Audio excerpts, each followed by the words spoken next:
As George Floyd protests continue across the country, many schools this week have made headlines about racial comments made by coaches. So far, we've seen accusations come out against Iowa, Utah, and Clemson, and I would expect far more schools in the coming weeks. Today, we'll be talking about the troubling racial comments made at Clemson, Iowa putting their longtime strength and conditioning coach on leave, Utah suspending their defensive coordinator, and Tom Herman's comments on what's going on in the country. All that today on 4th and 10. 4 stories in 10 minutes. Now let's go for it.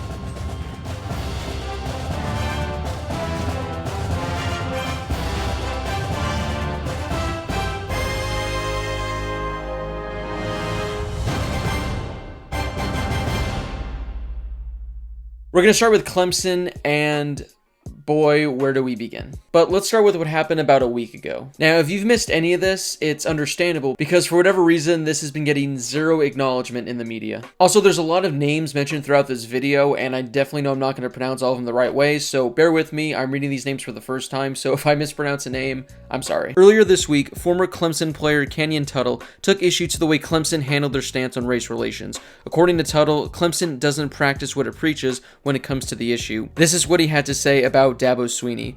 Cap, you allowed a coach to call a player the N-word during practice with no repercussions, not even a team apology. When we had the sit-in in front of Sykes, you suggested us players to stay out of it to limit distractions. Stop protecting your brand, take a stand. Now, former Clemson tight end DJ Greenlee said on Tuesday that it was him and the assistant coach Danny Pearman was the one that used the N-word. Now, according to him, he used it in speaking to the tight end during a practice in 2017. According to Greenlee, Pearman apologized over the course of the remainder of the season. On Tuesday night, here's what Pearman had to say. 3 years ago on the practice field, I made a grave mistake involving DJ Greenlee. I repeated a racial slur I overheard when trying to stop the word from being used on the practice field. What I overheard, I had no right to repeat. While I did not direct the term at any player, I know there is no excuse for me using the language in any circumstance. I never should have repeated the phrase. It was wrong when I said it, and it is wrong today. And here's what Greenlee had to say. It was just a heated argument during practice, basically. Me and the coach got into it, and I was speaking with one of my teammates. He heard me use the N-word basically, and he tried to correct me by saying the N-word back. Now, regardless of what was going on between the two, that is inexcusable. This should have been brought to light, but it wasn't. So today is Sunday, and this all took place on Tuesday, and Dabo Swinney has yet to come out with any statement, which is not a good look whatsoever. However, Dabo Swinney was in the news yesterday, but for something that's not a good look for him. Now, I'm not sure about the accuracy of this tweet. I'm not sure if this can be confirmed, but Hamid Williams, a former walk-on at Clemson, tweeted these the other day. If I say this and you weren't in the room, people are going to think I'm hallucinating. We played music every day before practice for obvious reasons. Mike Reed, the new cornerback coach, came to visit and toured our locker room while we were listening to music. Dabo walked into the meeting room and said, I don't want to walk into the locker room with guests and future coaches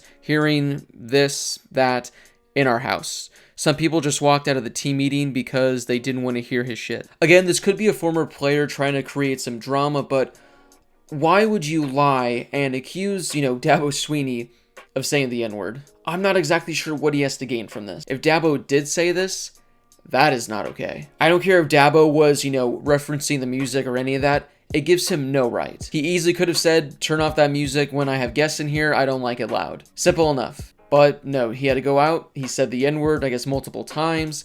And yeah, that's a major problem. So yeah, this was tweeted the other day, and even Dabo has yet to come out and talk about that at all. So you have two separate instances going on at Clemson right now, both of which have coaches using the N-word, and Dabo Swinney has stayed silent. So hopefully by the time this video is up, maybe he's come out with something, but as the hours go by, it's getting worse and worse for Dabo and Clemson. Speaking of coaches, let's head to Iowa. Longtime Iowa strength and conditioning coach Chris Doyle has been placed on administrative leave pending an independent review. Head coach Kirk Ferentz announced in a video posted Saturday while calling this a defining moment for the Iowa Hawkeye football program. Over the past 24 hours, I've seen some difficult and heartbreaking posts on social media. I appreciate the former players' candor and have been reaching out to many of them individually and will continue to do so moving forward to learn more about their experiences in our program. I am planning on talking to many more of them in the coming days. This is a process. It's going to take some time, but change, again, starts by listening first. Many of the discussions have centered around our strength and conditioning program and Coach Chris Doyle. I've spoken with him about the allegations posted on social media. They're troubling and have created a lasting impact on those players. Therefore, Coach Doyle has been placed on administrative leave immediately while an independent review can take place. He and I agree that all parties have to have their voices heard, and then a decision about how we move forward will take place. This decision comes after several former Iowa football players spoke out about negative experiences they and other black players had while at Iowa under Doyle's supervision. Doyle is the nation's highest paid strength coach and has been with the Hawkeyes program throughout Ferentz's 21-year tenure. Some of the social media posts from former players included offensive lineman James Daniels, who is now with the Chicago Bears. He tweeted this on Friday night. There are too many racial disparities in the Iowa football program. Black players have been treated unfairly for too long. Former Iowa defensive end Emmanuel Rugamba, who transferred to Miami, Ohio, alleged 2 instances involving Doyle in which he mocked black athletes. I was lifting in the weight room, and one of the lifts we had to do was open and close your hands in a bowl of rice. While walking to the bowl of rice, one of my black teammates and close friends just left the rice station and was at the bench rack. After benching, there was some rice left back at the bar. Coach Doyle then says, "What the F is this? Clean it up." The player walks over to clean it up and walks away from Doyle. Doyle then says, "Why are you walking with all that swagger? I'll put you back on the streets."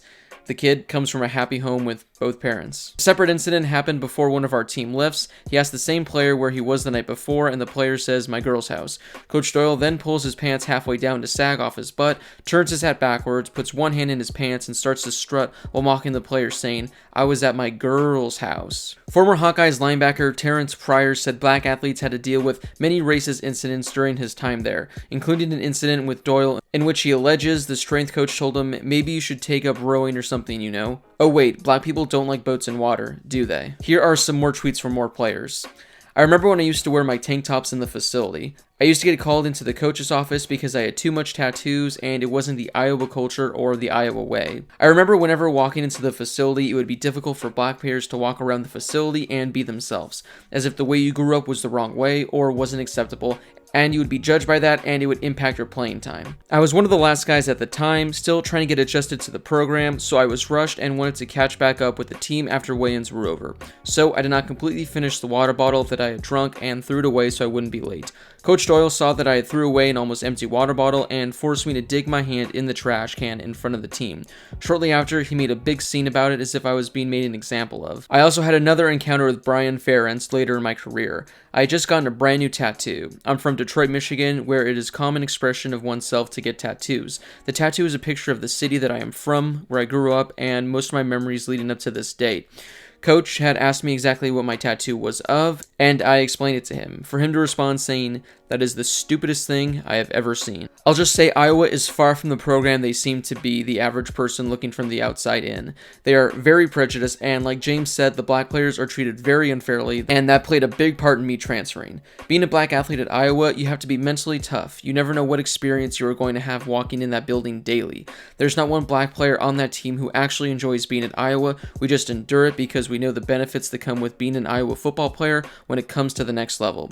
There's a reason Iowa won't allow players to speak out and have a freedom of speech on social media sites like Twitter, because if they gave players the type of platform, things of this nature would come out. The truth. When we are silenced, they control the narrative. He also went on to add another thing. Iowa drug tests very frequently and said it was random. There's only about 30 or so black players, and at least half of us were on the test every time.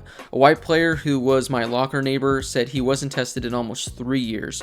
Do the math on that. There have been a ton more players that have come out, but I can't include all those tweets. And I'm not going to be surprised if even more come out in the following days. Well, whatever's going on at Iowa, they need to figure it out as soon as possible and make the changes necessary. Because if this has been going on for so long with these two coaches, they need to be sent as far away from the program as possible. Utah has suspended defensive coordinator Morgan Scalley and launched an external investigation concerning a 2013 text message he sent that included a racial slur, Utes athletics director Mark Harlan announced Friday on social media. Harlan said that he was made aware of the text message Wednesday and that he had spoken to Scalley, who acknowledged that the text was sent and that it did include a derogatory and painful word. In 2013, I made a terrible mistake. I used a racial slur in a text message.